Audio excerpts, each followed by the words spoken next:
द्वापर में राजा द्वापर में नहुष हुए। नहुष के 6 पुत्र हुए, यति, ययाति, संयति, आयति, वियति। ययाति का विवाह शुक्राचार्य की बेटी देवयानी के साथ हुआ। इसके गर्भ से 2 बालक हुए, यदु और तुर्वसु। और बृहस्पति की बेटी है शर्मिष्ठा, इसको देवयानी ने अपनी दासी बना दिया। समय आने पर राजा ने इसके साथ भी, ययाति ने इसके साथ विवाह कर दिया और शर्मिष्ठा के गर्भ से 3 बालक पैदा हुए, जिनके नाम है अनु, द्रुहि और पुरु। और एक बार देवयानी रूठ करके चली गई अपने पिता शुक्राचार्य के घर। शुक्राचार्य राजा ययाति को शाप दिया, तेरी युवावस्था खत्म हो जाएगी। पुरु ने अपनी युवावस्था राजा ययाति को दी। बहुत समय तक काम उपभोग किया। राजा ययाति को होश आया, जितने समय तक मैंने काम उपभोग किया, भगवान का भजन किया होता, भगवान को भी प्रसन्न कर दिया होता। रामचंद्र भगवान की, कृष्ण कन्हैया लाल की। इन्हीं पुरु के वंश में आगे दुष्यंत हुए, इनका बेटा भरत हुआ, रंती देव हुआ। बहुत लंबी वंशावली है। और इधर यदु के बेटा हुए देवमीट। देवमीट के 2 पुत्र हुए, एक का नाम है शूरसेन और दूसरे का नाम है अर्जन पर्जन्य। शूरसेन के बेटा हुए वसुदेव। वसुदेव के 7 विवाह हुए और 7 विवाह में देवकी के गर्भ से 6 पुत्र जो पैदा हुए कंस ने मार दिए। 7वां गर्भ देवकी का नष्ट हो गया। 8वें गर्भ से भगवान प्रकट हुए, मथुरा में प्रकट हुए, गोकुल में जाकर के पलना झूमे और पूतना का उद्धार किया, शक्तासुत्रावर्त का उद्धार किया, फलवेश वाले का उद्धार किया। यहीं से सीधे वृंदावन चले गए। वृंदावन में भी अगासुर, बकासुर, धेनुकासुर, बड़े बड़े सुरों का उद्धार किया और यहीं पर गोवर्धन लीला की, रास भी हार किया, कालियानाग का उद्धार किया। मामा कंस का उद्धार करने के लिए मथुरा गए, मामा कंस का उद्धार किया। संदीप ने मुनि के आश्रम में विद्या ग्रहण की। जरासंध के भय से सीधे द्वारिका चले गए। द्वारिका में बहुत से विवाह किए, बहुत सी संतानें पैदा हुई। अंत में अपने परिवार में झगड़ा शुरू हो गया। भगवान कृष्ण 126 वर्षों पर धरा पर राज्य किया और अंत में भगवान कृष्ण भी अपने धराधाम को छोड़ करके अपने धाम को चले गए। कृष्ण कन्हैया लाल की। और इसी के साथ सुखदेव जी ने जो है कथा को विराम दे दिया। परीक्षित ने कहा, गुरुदेव क्या हुआ, आपने कथा को विराम दे दिया? सुखदेव ने कहा, कृष्ण कथा बता तो दी। परीक्षित कहते हैं, गुरुदेव ऐसे थोड़े ही ना, जिस प्रसंग को सुनने के लिए मैंने दूसरे प्रसंग संक्षिप्त सुने, अब जब कृष्ण कथा की जब बारी आई, आपने फट से कृष्ण कथा खत्म कर दी। ऐसे नहीं गुरुदेव, मेरे जो पूर्वज थे पांडव, उनके पास कुछ भी नहीं था, पर भगवान कृष्ण की कृपा से पांडवों ने हर जगह विजय प्राप्त की। और हे गुरुदेव, मैं तो अपनी बात कहता हूँ, जब मैं गर्भ में था तो गर्भ में रहते हुए अश्वत्थामा ने मुझे नष्ट करने का प्रयास किया, भगवान कृष्ण की कृपा से वहां पर भी बच गया। इसलिए मैं कृष्ण कथा को विस्तार से श्रवण करना चाहता हूँ। सुखदेव कहते हैं, परीक्षित आज कथा करते करते 4था दिन पूर्ण होने को आ रहा है, तुम्हें भूख लग रही होगी, प्यास लग रही होगी, भोजन कर लीजिए, थोड़ा पानी पी लीजिए। परीक्षित कहते हैं, गुरुदेव आपके मुख से जो कृष्ण कथा निकल रही है, आपके मुख से जो मैं कथा श्रवण कर रहा हूँ, मुझे भूख नहीं है, मुझे प्यास नहीं है, आप बड़े प्रेम से कहिए। सुखदेव कहते हैं, परीक्षित श्रोता बहुत देखे, पर तेरे जैसा निर्मल श्रोता पहली बार देख रहा हूँ। सच्चिदानंद भगवान की। आइए अब यहीं से कृष्ण कथा में प्रवेश करते हैं। सुखदेव कहते हैं, परीक्षित द्वापर में राजा मथुरा के राजा हुए उग्रसेन, और उग्रसेन की पत्नी जब गर्भ से थी, इसके गर्भ पर जो है ध्रुव नाम का एक राक्षस था, उसकी परछाई पड़ गई और उससे गर्भ में जो बालक पल रहा था दुष्ट हो गया, अत्याचारी हो गया। और जैसे इस बच्चे का जन्म हुआ, कुंडली दिखाई, बहुत दुष्ट होगा, बहुत अत्याचारी होगा, संत ब्राह्मणों का अपमान करने वाला होगा, अनेक प्रकार से अत्याचार करने वाला होगा। उग्रसेन ने इस बच्चे को पेटी में बंद कर दिया और यमुना जी में प्रवाहित कर दिया। बोलिए सच्चिदानंद भगवान की। आगे जाकर के यही पेटी शूरसेन ने पकड़ी और शूरसेन इस पेटी को घर में ले आए। देखा बालक हैं और जीवित हैं, सुरक्षित हैं। और उग्र इधर शूरसेन के यहाँ ये बेटा जो है धीरे धीरे बड़ा हो गया और उग्रसेन इसका नाम कंस रखा हुआ था। और वसुदेव जो शूरसेन का बेटा है, ये वसुदेव है, और उग्रसेन का बेटा जो कंस है, आपस में बड़े प्रेम से खेलकूद करते हैं। धीरे धीरे समय आया और जैसे ही धीरे धीरे कंस और वसुदेव बड़े होने को आए, एक दिन नारद जी ने सूचना दी, हे कंस, तू शूरसेन का बेटा नहीं है, तू तो उग्रसेन का बेटा है। तुझे ब्राह्मणों और संतों की बातों में आकर के उग्रसेन ने यमुना जी में प्रवाहित कर दिया था। आज रात में ही कंस घर बार छोड़ करके भाग गया और कैलाश में जाकर के भगवान शंकर की आराधना की और भगवान शिव को प्रसन्न किया। भगवान शंकर ने आकर के दर्शन दिया। कंस कहा वरदान मांगो, तो कंस कहता है प्रभु ऐसा वरदान दीजिए मेरी कभी भी मृत्यु ना हो, मैं कभी भी ना मरूं। भगवान शंकर कहते ऐसा वरदान नहीं दे सकता हूं। आया है सो जाएगा राजा रंक भगी, कोई सिंहासन चढ़ चला कोई बंधा जंजीर। संसार का नियम है जात से ही ध्रुव मृत्यु धर्म जन्म मृतस्य च, जिसका जन्म होता है उसकी मृत्यु भी निश्चित है। भगवान शंकर कहते हैं तुझे ये धनुष दे रहा हूँ और इस धनुष को जो तोड़ेगा तुझे बिल्कुल भी नहीं छोड़ेगा। बोली शंकर भगवान की। कंस लौट करके आया और सबसे पहले मथुरा में आकर के मामा कंस ने अपने पिता को कारागृह में डाल दिया। देवक जो इसके चाचा है उसको कारागृह में डाल दिया। अपने जितने भी संबंधी थे सबको कारागृह में डाल दिया और धीरे धीरे कंस का अत्याचार बढ़ना आरंभ हो गया। अब कंस ने एक दिन देखा इसके चाचा की बेटी है जिसका नाम है देवकी, और कंस सोच रहा है मेरी बहन देवकी सोच रही होगी भैया को मेरे विवाह की चिंता नहीं है, तो इसलिए देवकी का विवाह वसुदेव जी के साथ होना निश्चित कर दिया। और जब देवकी और वसुदेव का विवाह हो रहा था कंस स्वयं देवकी के रथ को चला रहा है, स्वयं रथ को हाँक रहा है। अभी रथ थोड़ा सा आगे गया ही था, मार्ग में आकर के नारद जी ने सूचना दी हे कंस जिस देवकी के रथ को तू स्वयं हाँक रहा है इसी देवकी का अष्टम गर्भ तेरा काल होगा। और कंस ने एक दिन कंस रथ से नीचे उतरा और नीचे उतर करके कंस ने मां देवकी के केश पकड़े और तलवार लेकर के कहा जब देवकी ही जीवित नहीं रहेगी तो मेरा काल कहां से जन्म लेगा। वसुदेव ने समझाया कंस ऐसा अनर्थ मत करना, एक बहन को मार करके तुझे बहुत बड़ा पाप लगेगा और समाज में तेरी कोई प्रतिष्ठा बनने वाली नहीं है, इसलिए हे कंस ऐसा अनर्थ मत करिए। तुम्हें देवकी से भय नहीं है, देवकी के अष्टम गर्भ से भय है, इसलिए वचन देता हूँ जैसे देवकी का अष्टम गर्भ होगा तुझे दे दूंगा। कंस ने कहा तो ठीक है, तब तक तुम्हें मेरी जेल में रहना होगा, कारागृह में रहना होगा, मंजूर है, पर देवकी को मत मारिए। आज से देवकी और वसुदेव कंस के कारागृह में निवास करते हैं।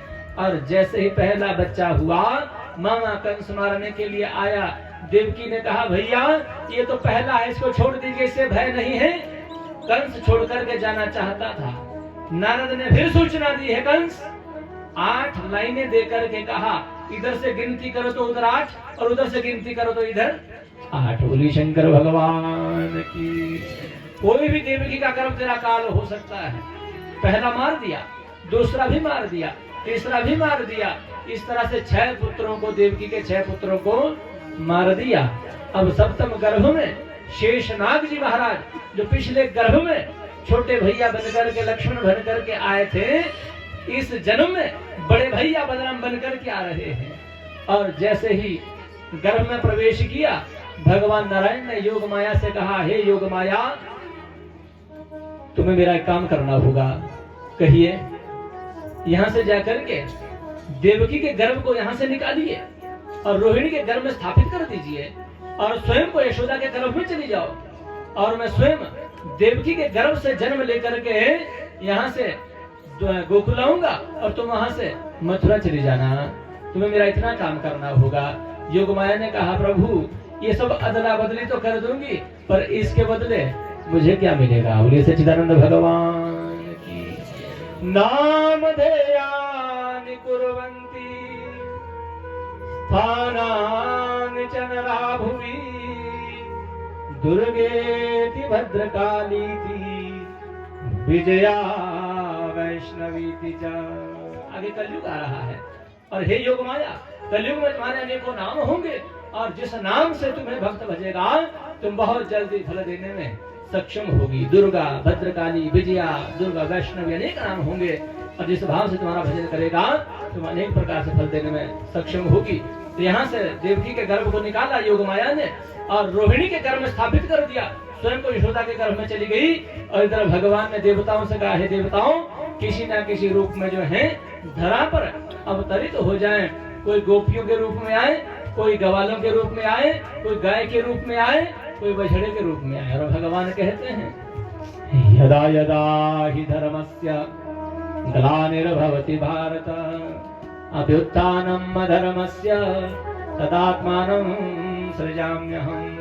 जब जब अधर्म का बोलबाला ज्यादा हो जाता है और जब जब धर्म संकट में पड़ जाता है तो धर्म की स्थापना के लिए भगवान कहते हैं मुझे अवतार लेना पड़ता है। अब अष्टम गर्भ में भगवान स्वयं आ रहे हैं। देवकी ने गर्भ धारण किया और इधर चारों ओर आनंद बरस रहा है। सबके अंतःकरण में आनंद की अनुभूति हो रही है।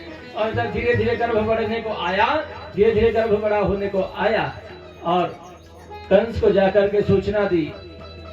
नारद जी ने कहा हे कंस अब 8वां होने वाला है। रामचंद्र भगवान की। कंस ने कहा नारद यदि कहीं मुझे मेरे डर से कहीं भाग करके कहीं चला जाए तो कैसे पहचानूंगा कि मेरा काल है। तो नारद जी कहते हैं कंस इतना ध्यान रखना, काला काला होगा, मुरली वाला होगा, देखने में छोटा पर पेट में 1.5 हाथ की दाढ़ी वाला होगा। इतना याद रखना, काला काला होगा और मुरली वाला होगा। अब भैया कंस को तो चिंता हो गई। अब देवकी का 10वां गर्भ भी पूरे होने वाले हैं। इधर कंस ने मथुरा को घेर दिया, चारों ओर से प्रहरी लगा दिए, हजारों सैनिक लगा रखे हैं, मेरा काल कहीं भाग न जाए। और इधर भगवान बलराम जी ने अवतार ले लिया। बलराम जी महाराज प्रकट हो गए और इधर बरसाना में वृषभानु के यहाँ एक लाडली प्रकट हो गई। और अब धीरे धीरे आ रहा है भादो का महीना, भाद्रपद मास, कृष्ण पक्ष, अष्टमी तिथि, बुधवार, रोहिणी नक्षत्र, रात के ठीक 12 बजे। और ध्यान देना और जयकारा भी लगाऊं तो थोड़ा आराम से बोलना।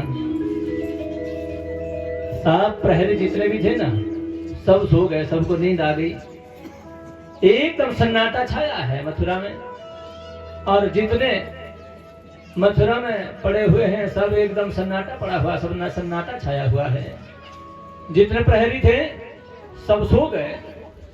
और इधर भगवान चतुर्भुज लेकर के प्रकट हुए और भगवान ने देवकी वसुदेव से कहा जब तुमने मुझे कौशल्य और दशरथ के रूप में चाहा राम बनकर के आया, तुमने देवकी और वसुदेव के रूप में चाहा, अभी तुम्हारे घर पुत्र बनकर के आ गया। वसुदेव ने कहा प्रभु हमने तो पुत्र रूप में चाहा है, आप तो 4 भुजाएं लेकर के आए।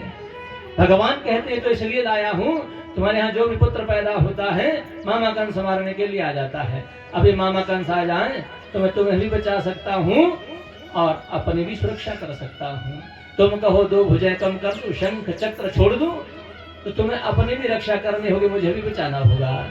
देवकी वसुदेव ने चरणों में प्रणाम करते हुए कहा प्रभु हम स्वयं भी सुरक्षित नहीं हैं, आपको क्या बचा सकते हैं, पर एक बार बाल रूप में दर्शन करना था। भगवान कहते हैं वसुदेव एक काम करना होगा, तुम्हें मुझे यहाँ से उठा करके गोकुल ले जाना होगा और गोकुल में यशोदा के बगल में जो बालिका सोई हुई होगी उसको वहां से उठा करके लाना होगा। वसुदेव ने कहा प्रभु हाथों में बेड़ियां हैं, पैरों में बेड़ियां बंधी हैं, कैसे जा सकता हूँ। भगवान ने कहा तुम्हें इस बात की चिंता नहीं है। भगवान ने बाल रूप लिया और जैसे वसुदेव जी ने भगवान का स्पर्श किया बेड़ियां खुल गई और बड़े प्रेम से डलिया में रख करके वसुदेव जी महाराज निकलने लगे। जितने दरवाजे थे, जितने ताले थे, चट चट करके सब ताले टूट गए और सब दरवाजे खुद ब खुद खुलते जा रहे हैं। और वसुदेव जी बड़े प्रेम से डलिया में लेकर के जा रहे हैं। और जैसे ही अभी मथुरा से निकले थे मंदम मंदम जलधरा, मंद मंद वृष्टि हो रही है और शेषनाग जी अपना फण लेकर के छतरी का रूप लेकर के ऊपर से बैठे हुए हैं। और जैसे चलने लगे आगे जा करके एकदम वृष्टि हो रही है।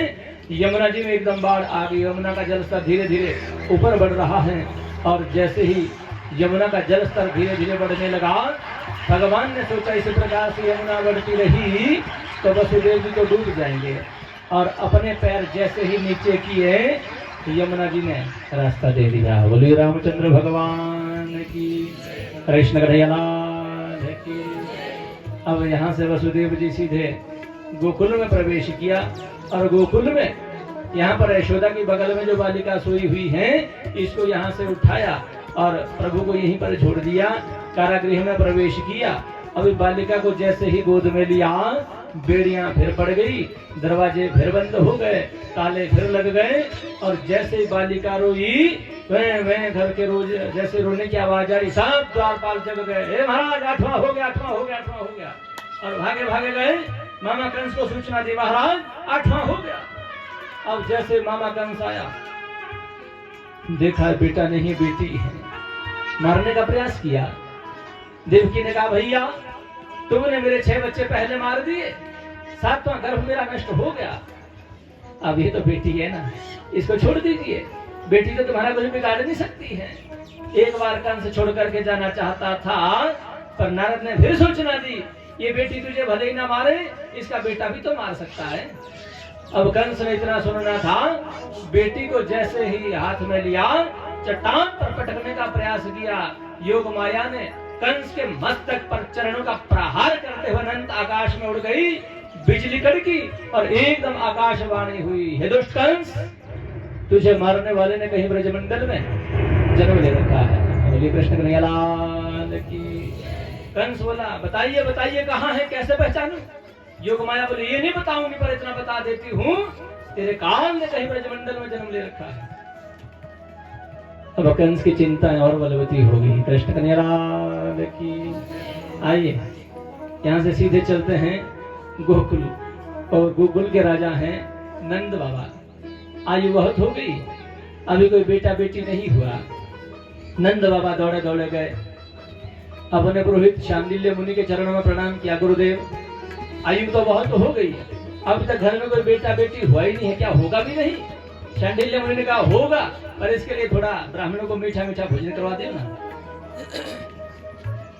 अब छोटा मोटा कोई यज्ञ किया, ब्राह्मणों ने आशीर्वाद दिया, और समय आने पर माँ यशोदा भी गर्भवती हो गई। कृष्ण कन्हैया लाल की।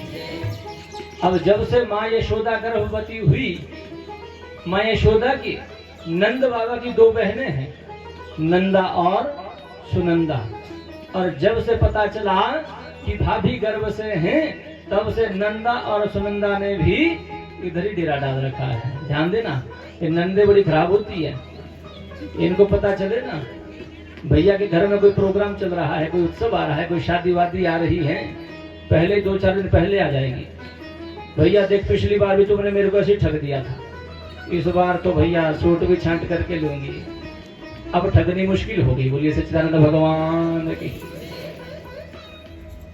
बहनों का अधिकार है, और बंधु बहनों का अधिकार मिलना चाहिए। नंदा और सुनंदा ने भी इधर ही डेरा डाल रखा है, जानती हैं भाभी की सेवा करेंगी तो भैया जरूर कुछ उपहार देंगे। और नजर कहाँ है? यशोदा के गले में नवलखा हार है, वहां नजर पड़ी हुई है, क्योंकि इनाम तो मांग के लेंगी, और जो मांगेगी देना पड़ेगा। अब एक दिन नंदा तो गई थी अपने घर, सोचा अभी डिलीवरी होने वाली नहीं, अभी बेटा होने वाला नहीं है, अभी थोड़ा कुछ दिन लगेंगे। उधर सुनंदा बड़े प्रेम से, सुबह देखा सुनंदा ने भाभी उठी नहीं है, क्या बात है, जल्दी उठती थी सुबह, भाभी आज उठी नहीं है। और सुनंदा देखने के लिए गई तो यशोदा के बगल में है चीनी सी चदरिया से कोई बालक ढका हुआ है, कोई बालक सोया हुआ है। सुनंदा ने देखा, हे भगवान, और जैसे चादर हटाने का प्रयास करती हैं, चादर फिर छोड़ देती है। हे भगवान, इस बार लाला है जाए, इस बार बेटा होना चाहिए, आगे चाहे भले चाहे 20 बेटी हो जाए, चिंता नहीं है, इस बार बेटा होना चाहिए।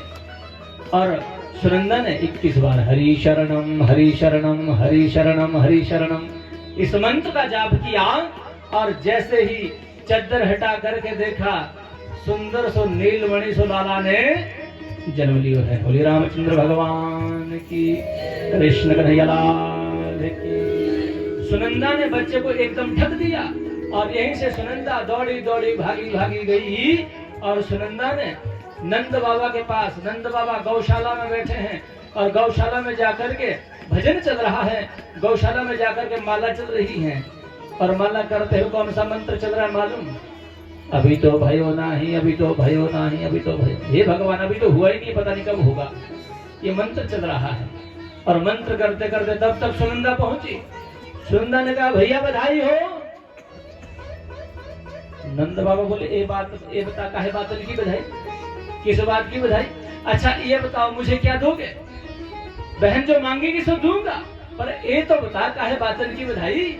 अरे भैया आपके घर में सुंदर सो नीलमणि सो लाला ने जन्म लियो है। इतना सुनना था।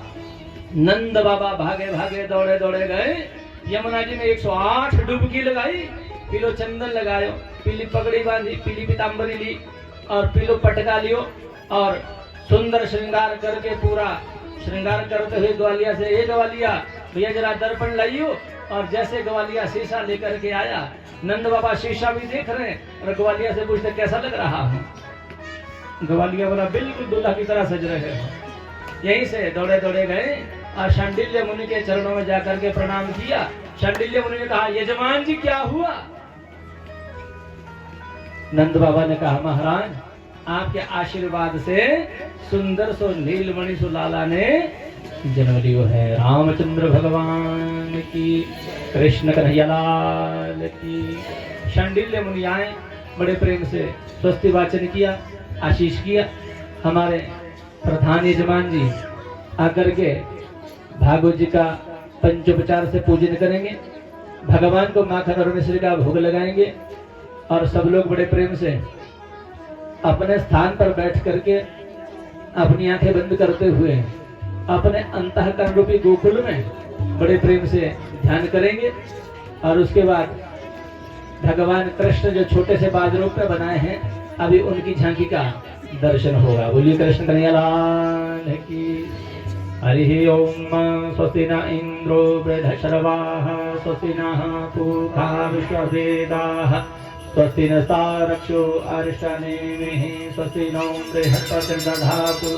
ओम पयः पृथिव्यां पय ओषधीषु पयो धियन्तरिक्षे पयोधाः, पयस्वतीः प्रदिशः सन्तु मह्यम्। ओम विष्णोरराटमधिविष्णोः शनपप्रेस्तो, विष्णोः सुरति वैष्णवमति विष्णवे त्वा।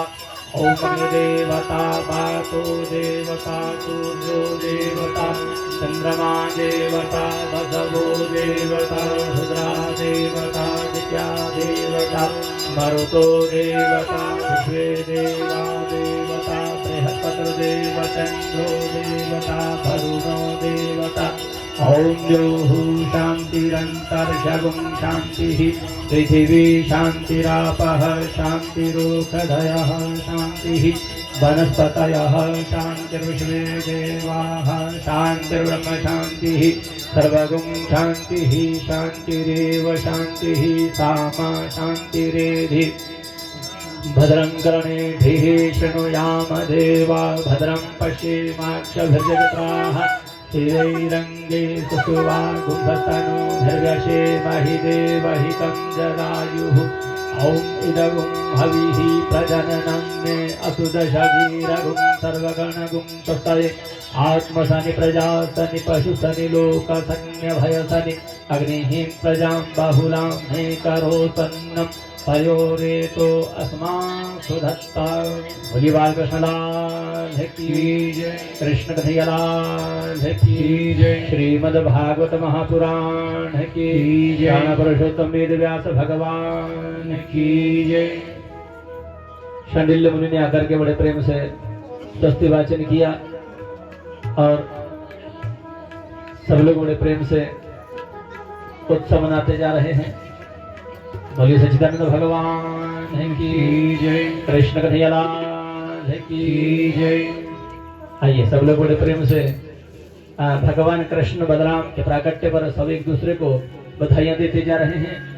आप सबको भी भगवान के प्राकट्य पर बहुत बहुत बधाई। और विशेष करके इस ठाकुर परिवार को तो बहुत बहुत हार्दिक शुभकामनाएं, बहुत बहुत बधाई। भगवान आपके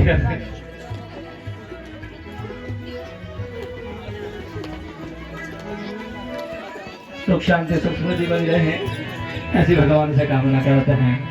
आइए एक बार मैं बोलूंगा, एक बार आप लोग बोलेंगे। मैं बोलूंगा यशोदा जी बधाई हो, आप बोलना बधाई हो। मैं बोलूं नंद बाबा बधाई हो, आप बोलना बधाई हो। आइए तो आइए सब लोग बड़े भाव से बड़े जोर से बोलना, यशोदा जी बधाई हो। दुर्दशा है। नंद बाबा बधाई हो।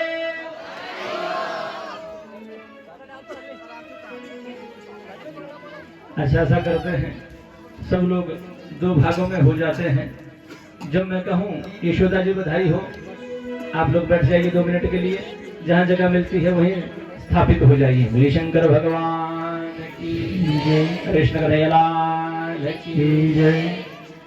टॉफियां मेरे को दीजिए।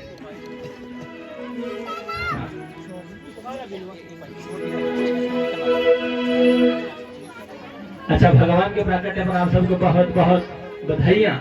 अब जब मैं कहूँ यशोदा जी बधाई हो, तो माता बहनें बोले बधाई हो, जोर से बोलना, जैसे बंदर बखाने को बोलती है। और जब मैं कहूँ नंद बाबा बधाई हो, ध्यान रखना मेरी इज्जत का सवाल है तो बहुत कम, पर अभी देखना ताकत कितनी है। बोलिए कृष्ण कन्हैया की। आइए सब लोग जोर से बोलना। अच्छा, पहले माता बहनें बोलना, क्योंकि सरकार ने भी तो आरक्षण दे रखा है। अब देखना आपकी आवाज में कितना दम है। यशोदा जी बधाई हो, ये दम तो है। अब आप नहीं बोलेंगे, अभी भाई लोग बोलेंगे। जी मेरी भी इज्जत का सवाल है भाई। नंद बाबा बधाई हो, बधाई हो, ऐसे बोला जाता है। यशोदा ने कहा बहनों आपको भी बहुत बहुत बधाई, और नंद बाबा ने कहा तुम्हें भी बहुत बहुत बधाई, और भगवान कृष्ण बलराम के प्राकट्य पर आप सबको भी बहुत बहुत बधाई। और आइए, यद्यपि समय पूर्णता की ओर है, समय बहुत हो चुका है, पर टेंशन कोई नहीं है। आप लोग भी बैठने वाले हैं, लग रहा है आपको भी जल्दी नहीं है। कृष्ण आइए सब लोग चलते हैं गोकुल के लिए, जहाँ पर बड़े प्रेम से उत्सव मनाया जा रहा है। एक निवेदन जरूर कर दूं, आजकल उत्सव भी थोड़ा सा ढोंगबाजी ज्यादा हो गई है। आजकल लोग क्या करते हैं भाई, प्रसाद फेंका जाता है, उससे मैं निषेध मानता हूँ। प्रसाद फेंका नहीं जाता है, प्रसाद प्रेम से दिया जाता है। प्रसाद फेंक करके यहाँ से आपके किसी की आंख में टॉफी लग जाए तो काम और बड़ा खुल जाए, बड़ा प्रोजेक्ट ना खुले। इसलिए आपको यहीं जब आशीर्वाद के लिए आएंगे, आपको यहीं से आशीर्वाद में टॉफी दी जाएगी। सच्चिदानंद भगवान की जय। मथुरा जन्म हुआ तेरा गोकुल में, मथुरा जन्म हुआ तेरा गोकुल में, मथुरा जन्म हुआ तेरा गोकुल में, मथुरा जन्म हुआ तेरा गोकुल में, घूम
श्रीमद् भागवत महापुराण की जय।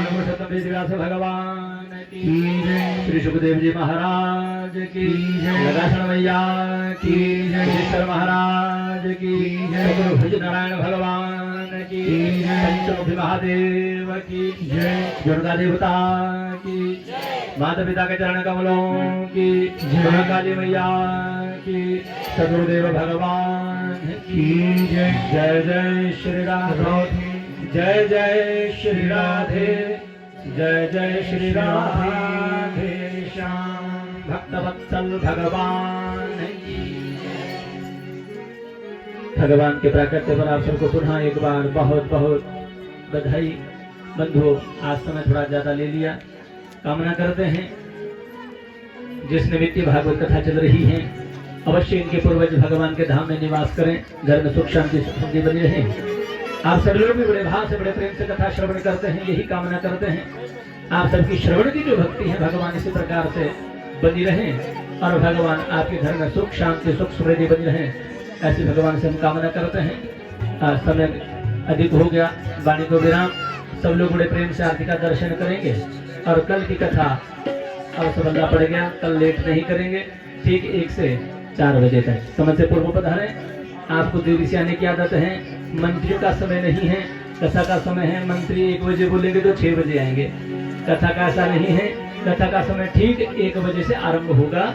थोड़ा सा 10-15 मिनट ऊपर नीचे हो सकता है, पर शुरुआत में तो नहीं हो सकता, बाद में हो सकता है। कृष्ण लाल की जय।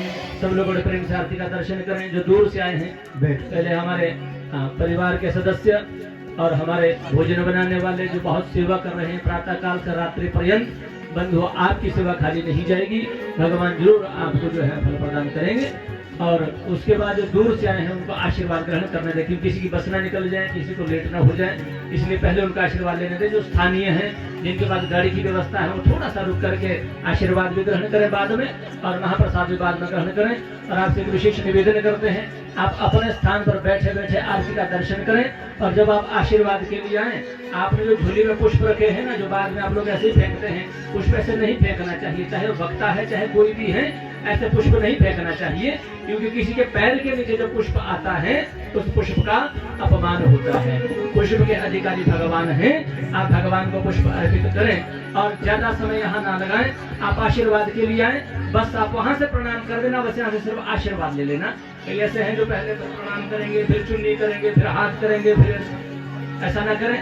सबको देरी होती है, जल्दी जल्दी आशीर्वाद लें और भगवान करें आपकी भक्ति इसी प्रकार बनी रहे। कृष्ण की जय। इदगुं हरिः प्रजननं ने असुदशवीरगुं सर्वगणगुं स्वस्तये आत्मसनि प्रजासनि पशुसनि लोकसन्य भयसनि अग्निः प्रजां बहुलां मे करोतन्नं पयोदेतु अस्मासु दत्ता कदलीगर्भसम्भूतं करपूरेण प्रदीपितम् आरारतिक्यमहं कर्म पश्य मे वरदो भव। हरिः ओम् आरार्तिपार्थिवगुं रजः पितुर्प्रायधामभिः दिवः बृहदेवदशस आत्मेकं वर्तते तमः आरारतिक्यं समर्पयामि मण्डपस्तवाहिते व्यवस्थापितो सर्वेभ्यो देवेभ्यो नमो नमः। अपने स्थान पर बैठे बैठे सब लोग आरती करेंगे, खड़ा कोई नहीं होगा, अपने स्थान पर बैठ करके आरती का दर्शन करेंगे। अधर धर मुरली बजैया की आरती कृष्ण कन्हैया की। अधर धर मुरली बजैया की आरती कृष्ण कन्हैया की। अधर धर मुरली बजैया की आरती कृष्ण कन्हैया की। अधर धर मुरली बजैया की आरती कृष्ण कन्हैया की। कृष्ण को मथुरा जन्म लियो, कृष्ण को मथुरा जन्म लियो। नंद घर मंगलाचार कियो, नंद घर मंगलाचार करियो। यशोदा देव की नैया की आरती कृष्ण कन्हैया की। यशोदा देव की नैया की आरती कृष्ण कन्हैया की। अधर धर मुरली बजैया की आरती कृष्ण कन्हैया की। अधर धर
आरती कृष्ण कन्हैया की धर धर मुरली बजैया की आरती कृष्ण कन्हैया की धर धर मुरली बजैया की आरती कृष्ण कन्हैया की आरती कृष्ण कन्हैया को आरती कृष्ण कन्हैया की शंख मध्ये सितं तोयं भ्रामित्वा देवोपरि अंगलगनं मनुष्याणां ब्रह्महत्यागपोहति जलेन शीतलीकरणं पुष्पे विदेवतावन्नमस्ताघामात्मनम् आराते ग्रहणं मन्त्रपुष्पाञ्जलि नाना सुगन्धि पुष्पाणि यथा कालोद्भवानि च पुष्पाञ्जलिमया दत्तं गृहाण परमेश्वर साङ्गाभ्यां सपरिवाराभ्यां सायुधाभ्यां शतगाभ्यां लक्ष्मीनारायणाभ्यां मन्त्रपुष्पाञ्जलिं समर्पयामि बुद्धिमान कृष्णदास की श्रीमद्भागवत महापुराण की जय लक्ष्मीनारायण भगवान की जय उमापति महादेव की जय कुलिष्ठ देवी देवताओं की जय मानवता के चरण कमलों की जय सदगुरुदेव भगवान